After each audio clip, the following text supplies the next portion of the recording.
Mi se ne takmičimo sa 15. 20. članom lige. Mi se takmičimo sa globalnim liderima u toj industriji koji su prisutni svugdje.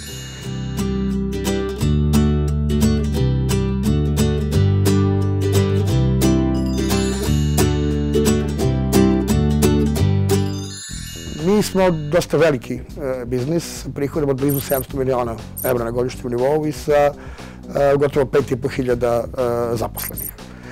To je jedan veliki sistem. Mi predstavljamo na neki način lidera, regionalnog lidera u proizvodnji i prometu proizvoda iz takozvane fast moving consumer industrije.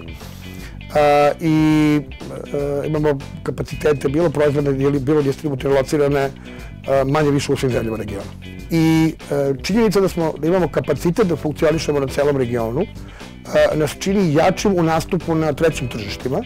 To je zapravo na neki način osnova ideje širenja prostora na kome Atlantik samostalno nastupa. Mi sada smo krenuli sa strategijom internacionalizacije, što znači otvaranje sopstvenih distributivnih kapaciteta u Austriji, Nemačkoj i Švajcarskoj, upravo koristeći snagu brendova i kompanija koje funkcionišu na tržištu bivše Jugoslavije, a u sastavu su Atlantik grupe. A nekada je nemoguće revitalizovati stari brend, pogotovo ukoliko nosi negativne konotacije.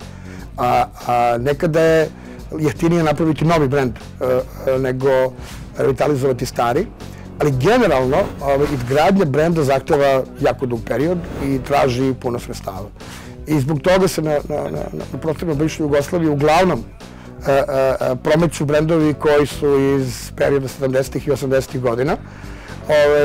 I zbog toga je novih brendova relativno malo. To je normalna stvar, to nije situacija samo kod nas, to je situacija i u Evropi. Kreirati nove brendove nije jednostavno, to je dugotrajan proces.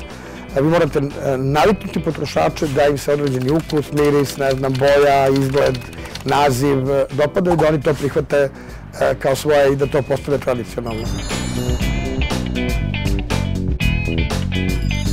Revitalizacija brenda je užasno izazovna. Jer revitalizacijom vi nešto gde su potrošači imali naviku da kupuju proizvod u određenom periodu životne dobi, vi sada pokušavate da iskoristite taj potencijal da ga prenesete na neke sasvim nove potrošače koji za taj brend ne znaju. Ako se radi o proizvodu iz domena, recimo, čokolade, najlepše želje ima sve iste vrste čokolada koje ima i Milka. Dakle, nema neke velike razlike u tome šta smo mi sposobni i spremni da napravimo, ukoliko naravno se fokusiramo na to. Naravno, radi se o multinacionalnim kompanijama koje imaju prisustvo koje je nesamerivo sa našim i ta konkurentska borba je jako teška.